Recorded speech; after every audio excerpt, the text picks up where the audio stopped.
নমস্কার, আপনারা দেখছেন সংকেত মিডিয়া, সোজা কথা সহজভাবে।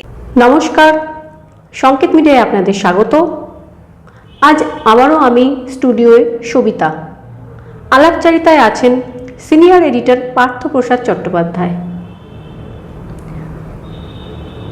আজ সুখেন্দু শেখর রায়, প্রকাশ চেকবারিক এবং সুস্মিতা দেব রাজ্যসভার সাংসদ পদের জন্য মনোনয়নপত্র পেশ করলেন। কি বলবেন? কি আর বলবো, দেখতে পেলাম এই তিনজন তো তৃণমূলের রাজ্যসভার সাংসদ ছিলেন। এটা ঠিক কথা যে রাজ্যসভায় বিজেপি চাইছে সংখ্যাগরিষ্ঠতা করতে, বিজেপি সংখ্যা বাড়াতে চাইছে।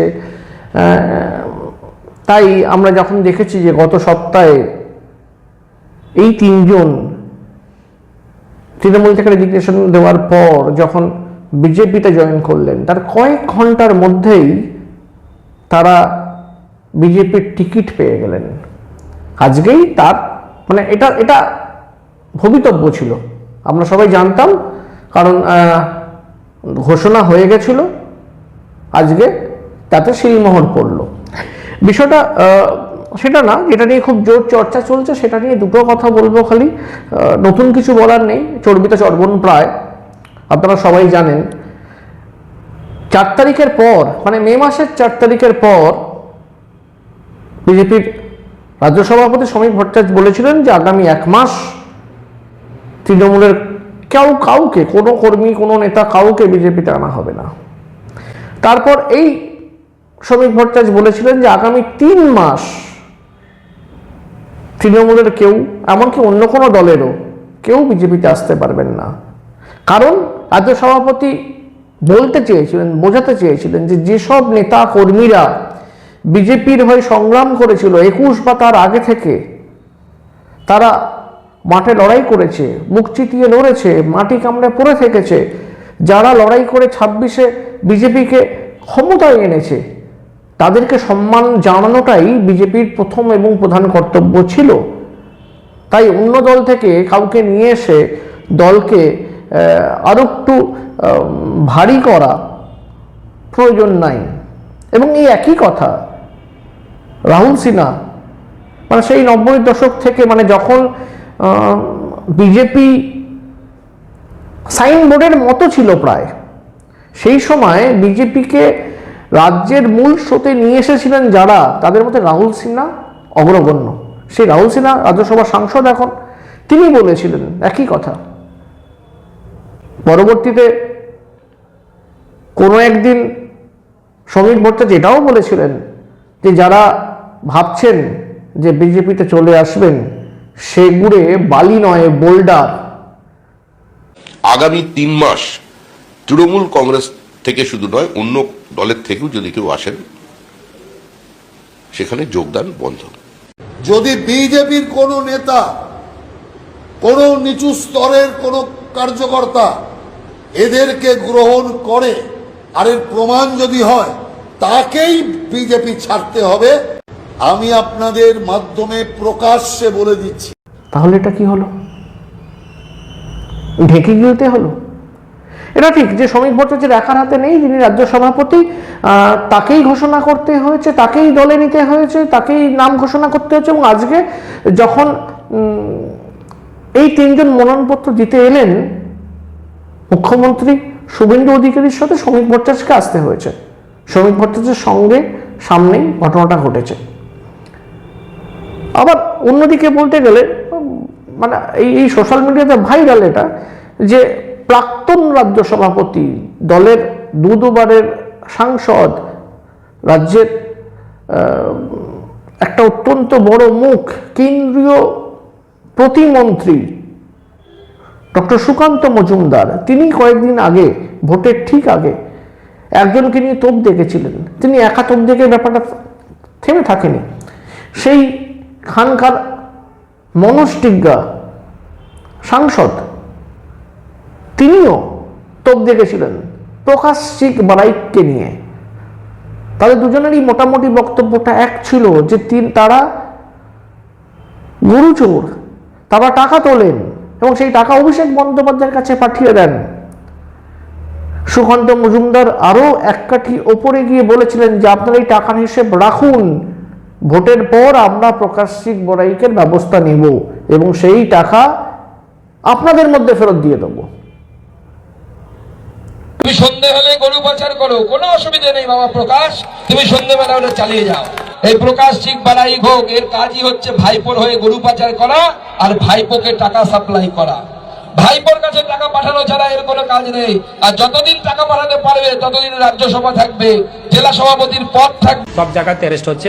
তো আলিপুরদুয়ারে যারা আছেন, আমি নাম ধরে বলে দিতে পারি, সেটা প্রকাশ সিং বড়াই হোক, চেয়ারম্যান হোক, যেই হোক, যারা দুর্নীতিবাজ আছেন তাদের সময় আসলে কিংবা মোনা হোক, সময় আসলে সবাই তদন্ত হবে, জেলে যাবে। তো সুকান্ত বাবু প্রাক্তন রাজ্য সভাপতি, তিনি বলছেন গুরু চোর প্রকাশ সিং বড়াইককে, তৃণমূলের রাজ্যসভার এমপিকে, এবং সেই প্রকাশ সিং বড়াইক যখন তৃণমূল ছাড়লেন, বিজেপিতে এলেন,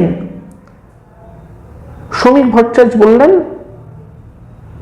প্রকাশ সিং বড়াইক গুণীজন, বিদগ্ধজন। প্রত্যেকেই গুণীজন, বিদগ্ধ মানুষ। এদের নামের আগে পদত্যাগী, দলত্যাগী বা তৃণমূলী এই শব্দগুলো ব্যবহার করবেন না। এই মুহূর্তে সুখেন্দু শেখর রায়, সুস্মিতা দেব, প্রকাশ সিং বড়াইকের একমাত্র পরিচয় তারা বিজেপি। আমার কোথাও মনে হয় যে শ্রমিক বাবু বলতে চাননি, কোথাও এই কথাগুলো তার কানেও কি বাজেনি, কোথাও তাকেও কি ধাক্কা দেয়নি। কিন্তু রাজনীতি পরম বিষম বস্তু, তাই এই রাজনীতিতে অনেক কিছুই করতে হয়, মেনে নিতে হয়। দিলীপ ঘোষ সঙ্গত কারণেই বলেছিলেন যে এটা শ্রমিক ভট্টাচার্যের একার সিদ্ধান্ত নয়, এটা কেন্দ্রীয় নেতৃত্বের ব্যাপার। কেন্দ্রীয় নেতৃত্ব চেয়েছে কেন্দ্রে রাজ্যসভার সাংসদের সংখ্যা বাড়াতে হবে, অতএব বোধহয় যা খুশি তাই করা যায়। অতএব বোধহয় নীতিগুলোকে সব সরিয়ে রাখো, আজকে যে চোর কালকে সে মহান, আজকে যে ডাকাত কালকে সে ভালো, বা আজকে যে ভালো কালকে সে চোরও হয়ে যেতে পারে। রাজনীতিতে কখন কে যে কোথায় কি হবে বলা খুব মুশকিল। তবে এটা ঠিক যে বিভিন্ন সময় যে অভিযোগটা ছিল যে বিজেপির নাকি একটা ওয়াশিং মেশিন আছে, যে ওয়াশিং মেশিনে পড়লে সব নেতাদেরই গায়ের জামার যে দাগ, সেই দাগ নাকি ধুয়ে যায়, দুর্নীতির দাগ সেটা নাকি ধুয়ে যায়। এবং এই লিস্টটা তো লম্বা। রাজ্যের মুখ্যমন্ত্রী, তার বিরুদ্ধেও এই অভিযোগ আছে। কয়েকদিন আগে অভিষেক বন্দ্যোপাধ্যায় তিনি বলেছেন প্রেস কনফারেন্স করে যে আমাদের বিরুদ্ধে অভিযোগ করা হচ্ছে, কিন্তু মুখ্যমন্ত্রী শুভেন্দু অধিকারী তাকে সরাসরি টাকা নিতে দেখা গেছে ক্যামেরায়।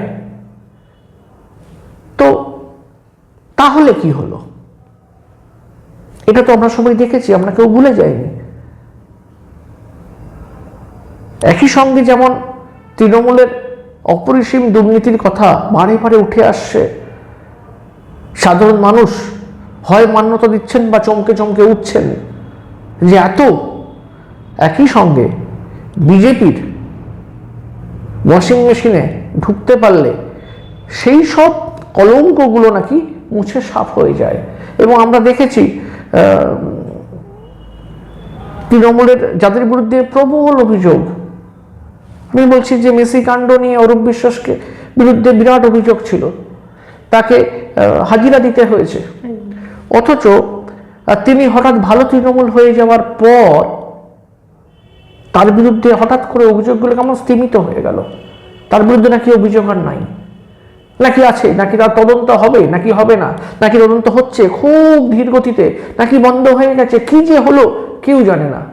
ফিরহাদ হাকিম মানে তো বিজেপি সবচেয়ে বেশি বলেছিল ফিরহাদ হাকিম মানে সেই লোকটা, শুভেন্দু অধিকারী বলেছিল বারে বারে যে লোকটার কথা, যে যিনি নাকি বলেছেন মিনি পাকিস্তান করে দেবেন। ঠিক সবচেয়ে বেশি অভিযোগ বিজেপি তো করেছিল ফিরহাদ হাকিমের বিরুদ্ধে, মিনি পাকিস্তানের বিরুদ্ধে। ফিরহাদ হাকিমের পৌরসভায় বা পিডব্লিউডিতে প্রচুর নাকি দুর্নীতির অভিযোগ ছিল, কিন্তু উনি হঠাৎ ভালো তৃণমূলে, মানে আমি যেটাকে ছিন্নমূল বলি আর কি, যদিও এখন সবাই দাবি করছেন সেটাই নাকি আসল তৃণমূল, আমি জানি না শেষ অবধি কি হবে। রাজনীতির এই জাঁতা কলে বোঝা খুব মুশকিল, কিন্তু এই ছিন্নমূলে চলে আসার পর কোথাও আশ্চর্য হয়ে দেখলাম যে এদের বিরুদ্ধে অভিযোগগুলো হঠাৎ করে যেন কেমন ফাইলবন্দি হয়ে তলায় চলে গেল, টেবিলের তলায়, কোথাও কোনো বক্তব্য নাই। কেন নেই জানি না, মানে তারই বোধহয় একটা আপডেটেড ভার্সন বোধহয় প্রকাশ্যিক বারাইক। আর শুভেন্দু শেখর রায়কে তো আমরা জানি যে তিনি শেষের দিকে বোধহয় কোথাও একটু তৃণমূলের সাথে একটা কোথাও বোধহয় সংঘাত তৈরি হচ্ছিল। শুভেন্দু শেখর রায়ের কণ্ঠস্বর বোধহয় কোথাও তৃণমূলের কণ্ঠস্বরের সাথে মিলছিল না, একটু কোথাও বোধহয় ছোট ছোট মতানৈক্য হচ্ছিল। তাই কোথাও শুভেন্দু শেখর রায় পথ যে আলাদা হয়ে যাবে এটা বোধহয় সময়ের অপেক্ষা ছিল, তিনি সরবেনই, সরেছেন। কিন্তু তৃণমূল থেকে সরে যাওয়া শুভেন্দু শেখর রায়, তাকেই নিতে হলো। সুস্মিতা দেব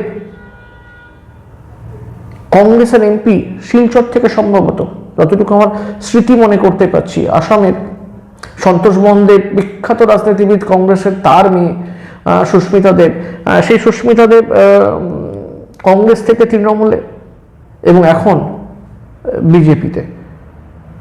কোথাও ক্ষমতার সাথে থাকতে চাওয়ার যে আগ্রহ, সেইটা কোথাও বোধহয় রাজনীতিকে এখন একটু কদর্য করে ফেলছে। এবং এইভাবে যদি চলতে থাকে হতেও পারে যে গণতন্ত্রের প্রতি যে বিশ্বাস সাধারণ মানুষের, সেটা আস্তে আস্তে হারিয়ে যেতে পারে। কি বলো তুমি? ঠিক, একদম ঠিক কথা। এবং এই যে রাজনৈতিক পরিবর্তনের পটভূমি, এটা কোথায় গিয়ে দাঁড়াবে তা সময়ই বলে দেবে। এবং আমরা অবশ্যই করে স্টুডিওতে আপনাদের সাথে থাকব। আজকে এখানেই শেষ করছি। আপনারা আপনাদের মূল্যবান মতামত অবশ্যই জানাবেন। শুভ সন্ধ্যা। Subscribe our channel. Press the bell icon.